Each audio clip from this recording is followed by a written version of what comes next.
First మీరు army వెళ్ళినప్పుడు training ఇస్తారు కదా! ఫస్ట్ డే ఎలా అనిపించింది? మీ ఎక్స్‌పీరియన్స్ ఎలా ఉండే? అంటే ఇంట్లోనే మంచిగా హాయిగా ఉంటాం, మనం చేస్తాం. ఆర్మీ అంటే చాలా రిస్క్‌తో కూడుకున్న పని, మనకు అవన్నీ ఉంటాయి కదా! ఎలా ఫీల్ అయ్యారు ఫస్ట్ డే మీకు? సో సార్ ఫస్ట్ డే నా ఫీలింగ్ ఏంటంటే మా నాన్నగారి ఏదైతే కోరుకున్నారో ఆ ఆర్గనైజేషన్లోకి అడుగు పెట్టాను. ఆ రోజు నా ఫీలింగ్ చాలా ప్రౌడ్గా ఫీల్ అయ్యాను అనమాట. మా నాన్నగారు ఏదైతే ఆర్గనైజేషన్ చూస్ చేశారో నా కోసం, సో నేను ఐఎమ్ సో హ్యాపీ, ప్రౌడ్గా ఫీల్ అయ్యాను. ఆ తర్వాత ఆ ట్రైనింగ్ పీరియడ్లో నేను ఎదుర్కొన్న కష్టాలు కానీ సుఖాలు కానీ, సో అవన్నీ నేను అంత గుర్తుపెట్టుకోలేకపోయినాను. కానీ ఆ ఫస్ట్ డే లైఫ్ జర్నీ ఏదైతే ఉందో మా నాన్నగారే కనిపించారనమాట. I'm so happy. మా నాన్న ఏదైతే అనుకున్నాడో ఆ ఆర్గనైజేషన్లో నేను అడుగు పెట్టాను. మా నాన్న చాలా చాలా హ్యాపీగా ఉంటాడు అని మాత్రం ఆ రోజు చాలా ప్రౌడ్గా ఫీల్ అయినా ఆ ఫస్ట్ డే. నెక్స్ట్ అక్కడి నుంచి 1 year ఆఫ్ నా లైఫ్ జర్నీ ఏదైతే ఉందో అందులో ఆ ట్రైనింగ్ పీరియడ్లో ఇట్స్ వెరీ మెమరబుల్ సార్. ఈ 9 yearsలో ఒక స్పెషల్ కేసు కింద చెప్పచ్చు ఆ 1 year ఆఫ్ జర్నీ.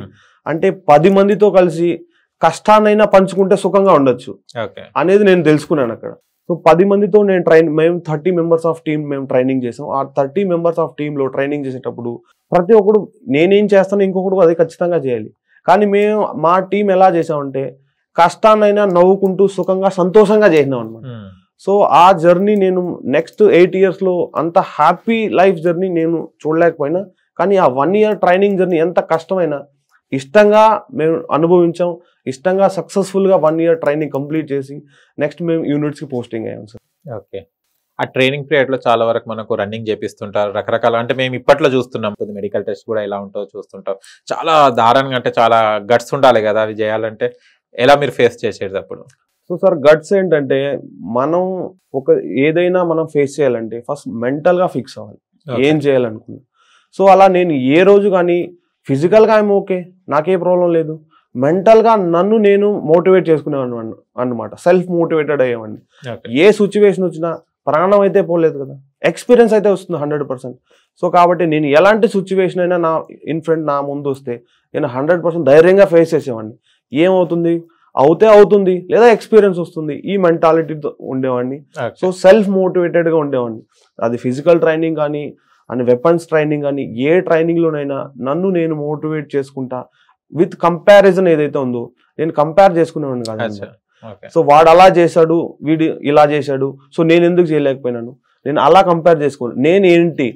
నేను ఫిజికల్లో వీక్గా ఉన్నాను, సో నేను ఫిజికల్లో ఇంప్రూవ్మెంట్ ఎలా చేసుకోవాలి, ఆ ఇంప్రూవ్మెంటేషన్ గురించి మాత్రం ఆలోచించేవాడిని. కానీ వాడు ఫస్ట్ వచ్చిండు, ఫస్ట్ టెస్ట్లో వాడు పాస్ అయ్యిండు, వీడు సెకండ్ టెస్ట్లో పాస్ అయ్యిండు, నాకు ఆ థాట్స్ లేవన్నమాట. సో నేను నా గురించి మాత్రం ఆలోచించి నన్ను నేను ఎలా ఇంప్రూవ్మెంట్ చేసుకోవాలి అని ఆ ఇంప్రూవ్మెంటేషన్తోనే నా ట్రైనింగ్ నేను సక్సెస్ఫుల్గా కంప్లీట్ చేశాను. ఇచ్చిన ప్రతి ఛాలెంజ్ని, ప్రతి టాస్క్ని ఛాలెంజింగ్గా తీసుకునే చేశాను. సో హ్యాపీగా నేను నా సక్సెస్ఫుల్గా ట్రైనింగ్ కంప్లీట్ చేశానండి.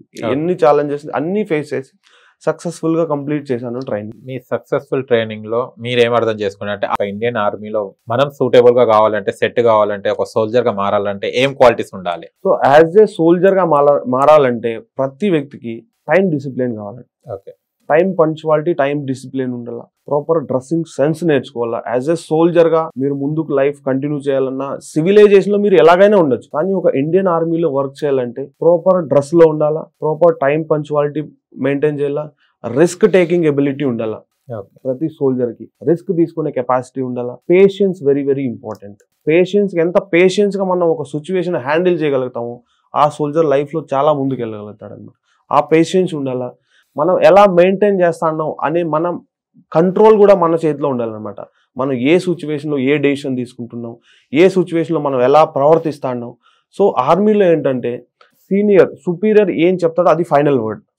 సో జూనియర్కి దాన్ని అబ్జెక్షన్ చేసే అథారిటీ లేదన్నమాట. సో అలా సీనియర్స్ ఎలాంటి గైడ్ లైన్స్ ఇస్తున్నారు మనకి, మనం ఎలా మన గైడ్ లైన్స్ ఇస్తున్నాం జూనియర్స్కి, ఇవి కూడా very very important. As a సోల్జర్గా, క్వాలిటీ సోల్జర్గా మీరు ముందుకు వెళ్ళాలంటే ఇవన్నీ నేర్చుకోవాలన్నమాట.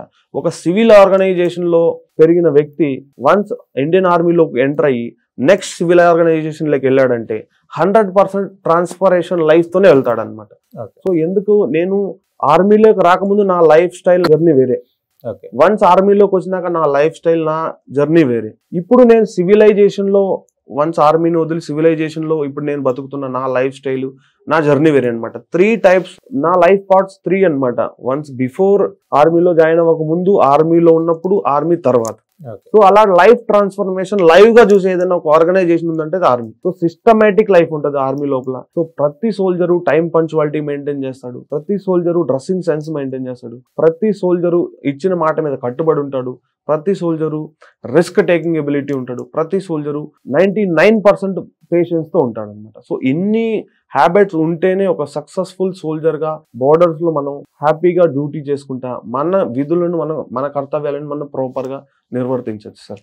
మల్టీ స్టేట్స్ వాళ్ళు వస్తుంటారు, రకరకాలుగా వాళ్ళు వస్తుంటారు కదా, వాళ్ళతో ఎలా ఫ్రెండ్షిప్ బాండ్ అవుతుంది, ఎలా మీరు మింగిల్ అవుతుంటారు?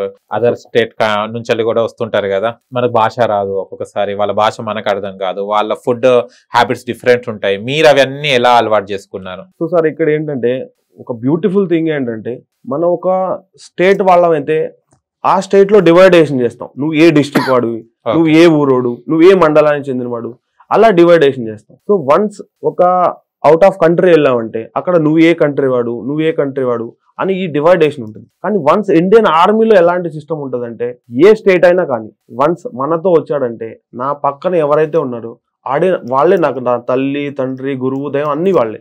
నా లాస్ట్ బ్రెత్ లో నా పక్కన ఎవడు ఉంటారో వాళ్ళే అని. సో అలాంటి మోటివేషన్ లో, అలాంటి సిచ్యువేషన్ లో డిఫరెంట్ స్టేట్ నుంచి అక్కడికి వచ్చిన ఎవరికి కానీ స్టేట్ ఫీలింగ్ కానీ, ఒక లాంగ్వేజ్ ఫీలింగ్ కానీ ఇలాంటివి ఏమి ఉండవు అన్నమాట. అయితే మనకు ఒక గాడ్ గిఫ్టెడ్ ఏంటంటే డిఫరెంట్ కల్చర్స్ నుంచి ఎవరైతే వస్తారో సో వాళ్ళతో అంతా వాళ్ళ కల్చర్స్ గురించి మనం తెలుసుకోవచ్చు, మన కల్చర్ గురించి వాళ్ళకి చెప్పచ్చు, వాళ్ళ లాంగ్వేజెస్ మనం నేర్చుకోవచ్చు. సో నేను నా ఎక్స్పీరియన్స్ ఏంటంటే, నేను ఆర్మీలోకి వెళ్ళక ముందు తెలుగు భాష తప్ప నాకు వేరే ఏ భాష రాదు సార్, లిటరల్ గా చెప్పాలంటే. సో వన్స్ నేను ఆర్మీలో జాయిన్ అయినాక ఈ 9 years ఆఫ్ టైంలో తమిళ్ నేర్చుకున్నాను, మలయాళం నేర్చుకున్నాను, హిందీ నేర్చుకున్నాను, ఇంగ్లీష్ నేర్చుకున్నాను, కన్నడ నేర్చుకున్నాను. సో ఇన్ని లాంగ్వేజ్ నాకు ఎలా సాధ్యమైనాయంటే, సో నేను చేసే రెజిమెంట్ లో సౌత్ ఇండియాలో ఉండే 4 states వాళ్ళు వర్క్ చేస్తారనమాట. సో అలా అందరి కల్చర్ గురించి నేను తెలుసుకున్నాను. వాళ్ళ ఫెస్టివల్స్ ఏ ఉంటాయి, వాళ్ళ లాంగ్వేజెస్ ఏ ఉంటాయి, వాళ్ళ కల్చర్ ఎలా ఉంది, వాళ్ళతో మనం ఎలా మాట్లాడాలి, వాళ్ళ డ్రెస్సింగ్ సెన్స్ ఎలా ఉంటది, ఇవన్నిటి గురించి యాజ్ ఒక గాడ్ గిఫ్ట్ అనమాట. ఎక్కడ కానీ ఇన్ని లాంగ్వేజ్ నేర్చుకోవాలంటే చాలా టైం పడుతుంది, చాలా ఎక్స్పెన్సివ్, మనం ఖర్చు పెట్టి నేర్చుకోవాల్సింది. కానీ ఇక్కడ అలా లేదనమాట. డిఫరెంట్ పీపుల్స్ కలిసినప్పుడు వాళ్ళ లాంగ్వేజెస్ నేర్చుకుంటాం, వాళ్ళ కల్చర్ గురించి తెలుసుకుంటాం, మన కల్చర్ని మనం ఎక్స్ప్లోర్ చేస్తాం వాళ్ళకి. సో ఇదొక నాకైతే గాడ్ గిఫ్టెడ్ అనిపిస్తుంది. మా నాన్నగారు ఏదైతే ప్రొఫెషన్ చూస్ చేశారో నాకు, సో ఆయన చూసి నా ప్రొఫెషన్ వల్ల నేను ఈ రోజు ఇన్ని లాంగ్వేజెస్ నేర్చుకుని నేను సివిల్ ఆర్గనైజేషన్ లో హ్యాపీగా ఈ 4 states లో ఎక్కడికి వెళ్ళినా ఈజీగా సర్వైవ్ అవ్వగలుగుతాను అనమాట. నాకు ఎవరు సపోర్ట్ లేకుండా నేను బెంగళూరు వెళ్ళినా, కర్ణాటక వెళ్ళినా, ఒక తమిళనాడు వెళ్ళినా, కేరళ వెళ్ళినా, సో ఇక్కడ హైదరాబాద్ లో ఉన్నా, ఇండియాలో ఏ స్టేట్ లో తిరగాలన్నా ఐఎమ్ వెరీ కంఫర్టబుల్ అనమాట. సో అలా నేను ఈ ఆర్గనైజేషన్ లో ఉండడం వల్ల నేను నేర్చుకున్నాను ఈ డిఫరెంట్ పీపుల్స్ వల్ల. ఓకే,